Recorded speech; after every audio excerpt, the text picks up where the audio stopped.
admit wankers of any colour. But we start by going live to South London, where I'm expected to be speaking in a few moments. We can see the sofa there. Not much happening at present, but that's all expected to change.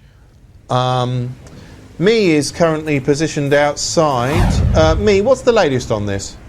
Well, Me, there really are no new facts to report as such. I'm outside the building where I'm expected to return any moment now. When that happens, I should be making my way in through that door, taking a position on the sofa and reading a short statement to camera. It's believed I left these premises sometime earlier today to visit a local shop, stock up on some semi-skimmed milk, 1 or 2 cans of a well-known Diet Cola and a chocolate bar. No word on precisely what bar we're talking about, but clearly we're dealing with some kind of sweet tooth here. And I understand, I think I can hear Me returning. Yes, here I am approaching the door, as you can see, opening it. Having a bit of trouble there. Stepping inside.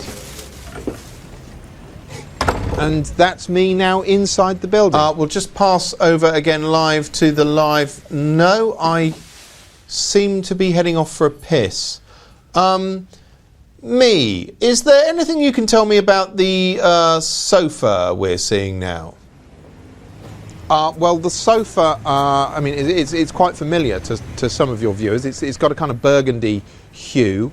It's understood it actually came with the flat, which was fully furnished when that was purchased. We'll have to cut you off there, I'm afraid. Me appears to have come back, and so let's... I don't know about you, but the news' obsession with live broadcasting gets right on my boober jugs.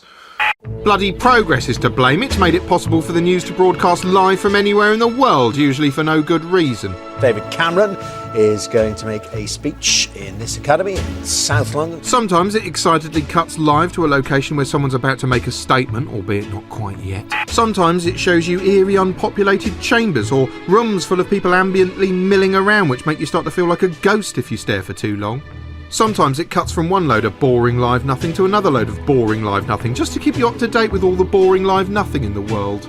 Sometimes it goes into vulture mode, cutting live in the hope of spotting something awful happening, like a collapsing bridge.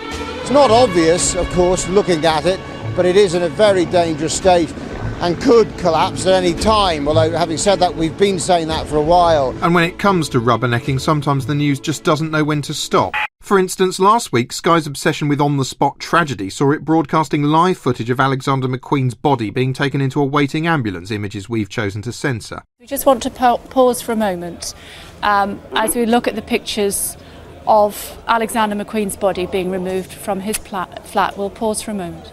Having thus shown due respect for the dead, they then hovered over his body like a vulture as it was driven through the street, because, you know, it was important to keep their viewers informed.